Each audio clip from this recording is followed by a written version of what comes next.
Welcome back to my channel. In the last video we have discussed about induction of labor and today's lecture is also about induction of labor process because हमने जो है last में जो है उसमें methods of induction of labour को start किया था जिसमें हमने मेडिकल मेथड्स को ही पढ़ पाए थे। सो नेक्स्ट आता है हमारे पास सर्जिकल मेथड्स। इसमें हमने लो रप्चर ऑफ मेम्ब्रेन को डिस्कस किया था बट इसका जो है प्रोसीजर रह गया था, तो आज वहीं से हम कंटिन्यू करते हैं। एक बार रिव्यू कर लेते हैं what is low rupture of membrane. So membrane below the presenting part overlying the internal os are ruptured to drain some amount of amniotic fluid. So basically हमारा जो membranes presenting part के ऊपर overlie करता है towards the internal os के पास में, तो वहां से हम membrane को rupture करते हैं so that we can drain the some amount of amniotic fluid. Basically हम lower internal os से जो है rupture कर रहे हैं membrane को, जिसकी वजह से हम इसको low rupture of membrane बोलते हैं। नेक्स्ट आता है हमारे पास में कॉन्ट्राइंडिकेशन। तो कॉन्ट्राइंडिकेशन क्या होता है लो रप्चर ऑफ मेम्ब्रेन के? सो अवॉइडेड इन क्रॉनिक हाइड्रोमिनास। बेसिकली जो मदर्स हैं जिन्हें पोलीहाइड्रोमिनास होता है या फिर ओलिगोहाइड्रोमिनास होता है, so there are chances of massive liquid drainage. Hydramnios है बेसिकली पोलीहाइड्रोमिनास है, वहां पे बहुत सारी अमाउंट में जो एमनियोटिक फ्लूइड होता है और एकदम से अगर हम लो रप्चर ऑफ मेम्ब्रेन करते हैं तो एक बड़ी अमाउंट में जो है लिक्विड ड्रेनेज हो सकता है, तो उसको अवॉइड करने के लिए हम जो है पॉलीहाइड्रोमिनास में अवॉइड करते हैं लो रप्चर ऑफ मेम्ब्रेन को। देन हमारे पास आता है sudden uterine decompression. So basically जैसे ही हमने फर्स्ट पॉइंट में पढ़ा है कि जैसे पॉलीहाइड्रोमिनास है उसमें हमने अगर जो है एकदम से ड्रेन आउट कर दिया लिक्विड को बहुत सारी मैसिव अमाउंट में, तो जिसकी वजह से यूट्रस जो है डीकम्प्रेस हो जाता है, जिसकी वजह से प्लेसेंटल सेपरेशन हो सकता है, जिसकी वजह से जो है हमें एआरएम को जो है कंट्रोल्ड मैनर में करना चाहिए, धीरे धीरे हमें करना चाहिए। नेक्स्ट आता है हमारे पास प्रोसीजर। तो यहाँ पे हमने लास्ट वीडियो में छोड़ा था। सो कोई भी प्रोसीजर करने से पहले उससे पहले कुछ प्रिपरेशन पॉइंट्स होते हैं जिनके ऊपर हमें ध्यान देना चाहिए। तो सबसे पहले आता है preliminaries, that means preparatory point. So it is an outdoor procedure. Basically outdoor procedure होता है, इसके लिए हमें पेशेंट को एडमिट करने की नीड नहीं है। सो सबसे पहले जो है पेशेंट को हमें ब्लैडर एम्प्टी करने के लिए बोलना है, जैसे हम एंटीनेटल एग्जामिनेशन के लिए मदर्स को बोलते हैं। देन जो प्रोसीजर है हमारा वो सिंपल मैटरनल वार्ड में भी किया जा सकता है, लेबर वार्ड में, और ऑपरेशन थिएटर में भी किया जा सकता है। ऑपरेशन थिएटर में हम तब करते हैं if there are chances of cord prolapse. अगर हमें लग रहा है कि जो कोड है बेबी का वो हमारे प्रेजेंटिंग पार्ट के सामने है, उसके ऊपर ओवरलाई कर रहा है, तो there are chances of cord prolapse. उन केसेस में हमें जो है ऑपरेशन थिएटर में ही इस प्रोसीजर को परफॉर्म करना चाहिए। देन आता है हमारे पास एक्चुअल स्टेप्स। सो बेसिकली जो एक्चुअल स्टेप्स होते हैं उसमें पेशेंट को सबसे पहले हमें पोजीशन देना है, lithotomy position we will provide them. Then full surgical asepsis हमें करना है। देन अगर हम प्रोसीजर की बात करें तो इसमें हम दो फिंगर्स का यूज करते हैं। पहली होती है हमारी इंडेक्स फिंगर जो जस्ट थंब के साथ वाली होती है। देन इंडेक्स के फिंगर के साथ ही जो हमारी मिडिल फिंगर होती है, तो इन दोनों फिंगर को भी हमें पूरे प्रोसीजर में यूज करना है। तो सबसे पहले हमें क्या करना है, हमें जो ये दोनों फिंगर्स हैं इन्हें वजाइना से इंड्यूस करना है, इंसर्ट करना है विद द एंटीसेप्टिक सॉल्यूशन और ointment by applying on them. तो इन दोनों फिंगर्स के ऊपर हमें एंटीसेप्टिक ऑइंटमेंट को लगाना है एंड वजाइना के थ्रू जो है हमें इन्हें इंसर्ट करना है। कहां तक हमें पहुंचाना है? बेसिकली जो हमारी इंडेक्स फिंगर है उसे हमें सर्वाइकल कैनाल में इंटरनल ऑस तक पहुंचाना है। सो जो मेम्ब्रेन्स है उन्हें स्वाइप अप करना है, दैट मीन्स स्वैप्ट करना है from the lower segment as far as reached by the fingers. वहां तक हमने इंडेक्स फिंगर को पहुंचाया है इंटरनल ऑस ऑफ सर्विक्स तक, तो वहां पर जाके इंडेक्स फिंगर की हेल्प से हमें उसको थोड़ा सा वहां से मूव करना है। उसके बाद हमें क्या करना है, जो हमारा 1 और 2 फिंगर है वो स्टिल इन सर्वाइकल कैनाल रहेगा, तो जो हमारा पामर सरफेस है अपवर्ड्स, दैट मींस हथेली वाला पोर्शन जो है वहां पे हमें लॉन्ग कोचर्स फोर्सेप को विद द ब्लेड क्लोज, हम ध्यान रखना है कि हमारे जो ब्लेड्स हैं कोचर फोर्सेप के दैट शुड बी क्लोज, और एमनियन हुक की हेल्प से जो है इंट्रोड्यूस करना है along the palmar aspect of the fingers up to the membrane. Then आता है जो हमारे ब्लेड्स हैं उन्हें ओपन करना है so that we can seize the membrane and are torn by twisting movements.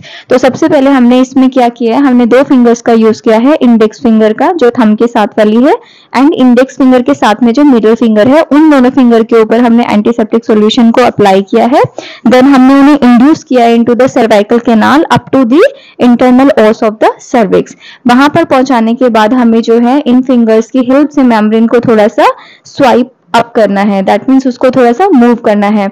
Move करने के बाद जो पामर एस्पेक्ट है हमारी फिंगर्स का, उनकी हेल्प से हमें कोचेस फोर्सेप्स को या फिर जो हमारा एम्नियन हुक होता है, लास्ट में मैं पिक्चर आपको दिखाऊंगी, इन दोनों इंस्ट्रूमेंट में से कोई भी हम जो है यूज कर सकते हैं। तो पामर सरफेस ऑफ फिंगर्स से हमें इसको इंड्यूस करना है। बेसिकली अगर हम जो है इसमें कोचेस फोर्सेप्स यूज कर रहे हैं तो उसके हमें ब्लेड्स को क्लोज करके ही इंड्यूस करना है। इंसर्ट करने के बाद हमें क्या करना है, इन हुक्स को आपस में खोल देना है, इन ब्लेड्स को खोल देना है। खोलने के बाद जो है मेम्ब्रेन को उसमें सीज करना है, बंद करना है एंड टियर करना है मेम्ब्रेन को by the twisting movement. So basically जो एम्नियन हुक होता है उसको हम स्क्रैचिंग के लिए यूज करते हैं मेम्ब्रेन्स के लिए, वेयरएज जो हमारा कोचेस फोर्सेप्स है उसके ब्लेड को हम टियर करने के लिए यूज करते हैं। सो जब भी हम ऐसा परफॉर्म करते हैं so this is followed by visible escape of amniotic fluid. तो वहां से जो है एमनियोटिक फ्लूइड हमें विजिबली एस्केप होते हुए दिखाई देगा। नेक्स्ट आते हैं हमारे पास असेसमेंट आफ्टर मेम्ब्रेन रप्चर। तो सबसे पहले हमें कुछ पॉइंट्स दिखाई देंगे जिसकी हेल्प से हमें पता चलेगा कि एमनियोटिक मेम्ब्रेन जो है रप्चर हो गया है। तो colour of amniotic fluid we can notice, then status of cervix हम चेक कर सकते हैं कितना इफेसमेंट हुआ है एंड कितना डायलिटेशन हुआ है। देन स्टेशन ऑफ हेड हम जो है असेस कर सकते हैं, डिटेक्ट कर सकते हैं if there are cord prolapse. उसके बाद ये सब साइन नोटिस करने के बाद हमें जो है एक स्टेराइल वल्वल पैड को यूज करना है, क्लीन पैड को हमें यूज करना है and we can also administer और advise prophylactic antibiotics to the patient. Then हमारे पास आते हैं हजार्ड्स। एयर रन करने के भी कुछ हजार्ड्स हैं। सो देयर आर चांसेस कि कोर्ड प्रोलैप्स हो सकता है अगर कोर्ड जो है हमारे प्रेजेंटिंग पार्ट के सामने है। Then placental abruption can be there, जैसे हमने पढ़ा था कॉन्ट्राइंडिकेशंस में, अगर एकदम से जो है डीकम्प्रेस हो रहा है यूट्रस तो उसकी वजह से भी there are chances of placental abruption. Injury हो सकता है टू द सर्विक्स और presenting part because we are using certain instruments, जैसे कि हमने एमनियन हुक को यूज करना है या फिर कोचेस फोर्सेप्स को यूज करना है, तो दोनों ही सर्विक्स को या प्रेजेंटिंग पार्ट को इंजर्ड कर सकते हैं। Then ruptured of vasa previa की वजह से फीटस का ब्लड लॉस भी हो सकता है।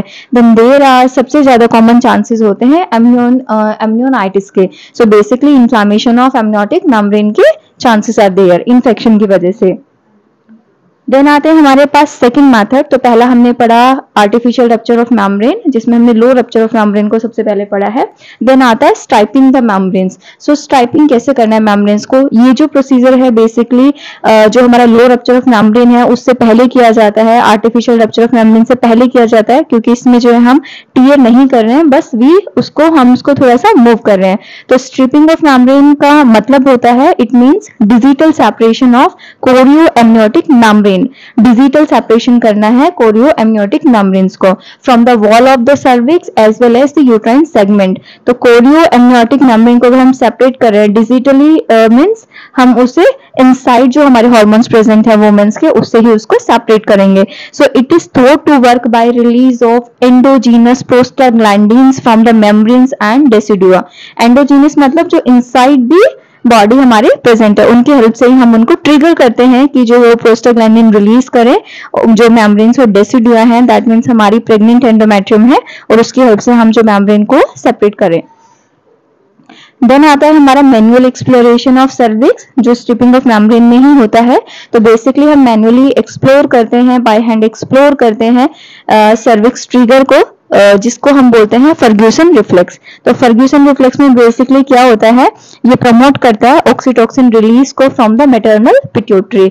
तो इसमें हमने क्या करना है, जो हमारा मेम्ब्रेन है उनको आर्टिफिशियली हम एक तरह से मूव करते हैं by reaching our fingers into the internal os of cervix, और जैसे ही हमने उसको मूव किया तो उसकी हेल्प से एक रिफ्लेक्स स्टार्ट होता है जिसे हम बोलते हैं फर्ग्यूसन रिफ्लेक्स। सर्विक्स में एक ट्रिगर हो जाता है जो एक मैसेज भेजता है, मदर को कन्वे करता है मैटरनल पिट्यूटरी को कि दैट जो ग्लैंड है उसको रिलीज करना चाहिए ऑक्सीटोसिन, एंड जिसकी वजह से जो है हमारा आर्टिफिशियल रप्चर ऑफ मेम्ब्रेन हो जाता है, टीयर हो जाता है। तो बेसिकली ये हमारा सिंपल एंड सेफ मेथड है, बेनिफिशियल मेथड है जो स्ट्रिपिंग ऑफ मेम्ब्रेन है, because it is N isolation procedure. इसमें हम कुछ भी सेपरेट नहीं कर रहे हैं, बाहर से इन्फेक्शन ऑफ चांसेस कम होते हैं, बट इसकी हेल्प से जो है ज्यादा हमें फेवरेबल रिजल्ट्स मिल सकते हैं। एंड इसके लिए जो प्रिलिमिनरीज हैं, जो सर्वाइकल स्कोर है वो फेवरेबल होना चाहिए, dilatation. So it is use as preliminary step, पहले यही यूज किया जाता है prior to the rupture of membrane. पहले हम स्ट्रिपिंग ऑफ मेम्ब्रेन ही करते हैं, उसके बाद हम रप्चर करते हैं। एंड ये मेथड जो है also use for ripening of the cervix, cervix को राइपनिंग करने के लिए भी यूज करते हैं। देन आता है कंबाइंड मेथड, तो ये हमारा सर्जिकल मेथड था। कंबाइंड मेथड में हम क्या करते हैं, ड्रग्स एंड सर्जिकल मेथड्स दोनों को यूज करते हैं। तो बेसिकली जो हमारा ऑक्सीटोसिन इन्फ्यूजन है वो स्टार्ट किया जाता है prior to the artificial rupture of membrane. And ये कब करते हैं हम, जब हम बेसिकली चेक कर लेते हैं स्टेट ऑफ सर्विक्स को। सर्विक्स का स्टेटस हम कैसे चेक करेंगे, बेसिकली हम हेड का एंगेजमेंट देखते हैं कि जो हेड है वो एंगेज्ड है या फिर नॉन एंगेज्ड है टू दी ब्रिम। ओके, तो रिलेशन हमें बेसिकली देखना है। अगर हमारा हेड जो है बेबी का वो एंगेज्ड है तो उसमें हम पहले ऑक्सीटोसिन इन्फ्यूज करते हैं, उसके बाद हम आर्टिफिशियल रप्चर ऑफ मेम्ब्रेन करते हैं। But if head is non engaged, head जो है एंगेज नहीं हुआ है, तो उसमें हम प्रेफरेबल करते हैं कि जो ऑक्सीटोसिन है एंड प्रोस्टाग्लैंडिन जेल है वो बाद में दिया जाए, पहले आर्टिफिशियल रप्चर ऑफ मेम्ब्रेन किया जाए। सो नेक्स्ट आते हैं हमारे पास एडवांटेज। एडवांटेज अगर कंबाइंड मेथड के देखें तो ये मोर इफेक्टिव है as compare to any single method, चाहे वो मेडिकल मेथड है या सर्जिकल मेथड है। अगर हम कंबाइंड मेथड यूज करें, क्योंकि उसमें दोनों ही मेथड का यूज हुआ है, मेडिकल और सर्जिकल, तो ये मोर इफेक्टिव है। Then shortens the induction delivery interval, ये बेसिकली हमारा जो डिलीवरी इंटरवल है, इंडक्शन ऑफ डिलीवरी प्रोसेस था, उसको शॉर्ट करता है। ठीक है, मिनिमाइज करता है रिस्क ऑफ इन्फेक्शन को, as well as period of observation को भी लेस करता है, रिड्यूस करता है। सो बेसिकली इसके मोर एडवांटेज हैं as compare to the medical method and surgical methods. Then हमारे पास है नर्सिंग रिस्पॉन्सिबिलिटी। तो कुछ नर्सिंग रिस्पॉन्सिबिलिटीज होती हैं, as a nurse we should keep in mind during any procedure. So इसके लिए भी कुछ following nursing responsibilities are there. सबसे पहले आता है ऑब्जर्वेशन। तो बेसिकली जो हमारी ऑब्जर्वेशन होती हैं इंडक्शन ऑफ लेबर में, it will depend on 15 minutes of interval of time. 15 minutes में ही हमें जो है वाइटल साइंस को चेक करना है, चाहे वो हमारा ब्लड प्रेशर है, हमारा वेट है, इनटेक या आउटपुट चार्ट है, कॉन्शियसनेस लेवल है, या फिर लंग साउंड्स हैं, अलोंग विद द हमारे वाइटल साइंस। एंड हमें ऑल्सो मॉनिटर करना है यूट्राइन कॉन्ट्रैक्शंस को। सो बेसिकली यूट्राइन कॉन्ट्रैक्शंस की फ्रीक्वेंसी क्या है, फोर्स क्या है, इंटरवल ड्यूरेशन कितना आ रहा है, एंड यूट्राइन की टॉनिसिटी क्या है, वो भी हमें एवरी 15 मिनट्स में चेक करना है। देन आता है monitor fetal heart rate every 15 minute, FHS हमें जो है वो ऑब्जर्व करना ही है। Then we should also notice about the drug reactions, तो कोई एडवर्स रिएक्शंस है या ड्रग इंटरेक्शंस है उसके लिए भी हमें क्लेरिफाई करना है। We should be alert. Then we have to carefully monitor the dose, कितना हम जो है ड्रग्स को एडमिनिस्टर कर रहे हैं, किस रेट पे हमें इन्फ्यूज करना है, we are giving the oxytocin, तो वो सब जो है हमें क्लोजली और केयरफुली मॉनिटर करना है। Then do not leave the patient unattended, कभी भी अकेला नहीं छोड़ना है पेशेंट को। We should be ready with the emergency equipment, जैसे ऑक्सीजन हो गया या फिर हमारे इमरजेंसी ड्रग्स हो गए, they should be always ready. Then document the medication, जो भी मेडिकेशन आप जिस भी ड्यूरेशन पे दे रहे हैं, जिस भी डोज में दे रहे हैं, that should be clearly documented. Then keep the family informed of the client's progress. Patient की प्रोग्रेस के बारे में, जो हमारा लेबर प्रोसेस जो है ऑनगोइंग है, उसके बारे में एवरी पॉइंट हमें जो है फैमिली मेंबर्स को इन्फॉर्म करना है। Okay, so this was all about the induction of labor, and if you will be having any doubt you can ask me through the comments, and please मुझे ये भी बताना कि नेक्स्ट वीडियो में आप जो है कौन सा टॉपिक डिस्कस करना पसंद करेंगे। तो हम नेक्स्ट वीडियो में मिलते हैं with a different topic. Thank you.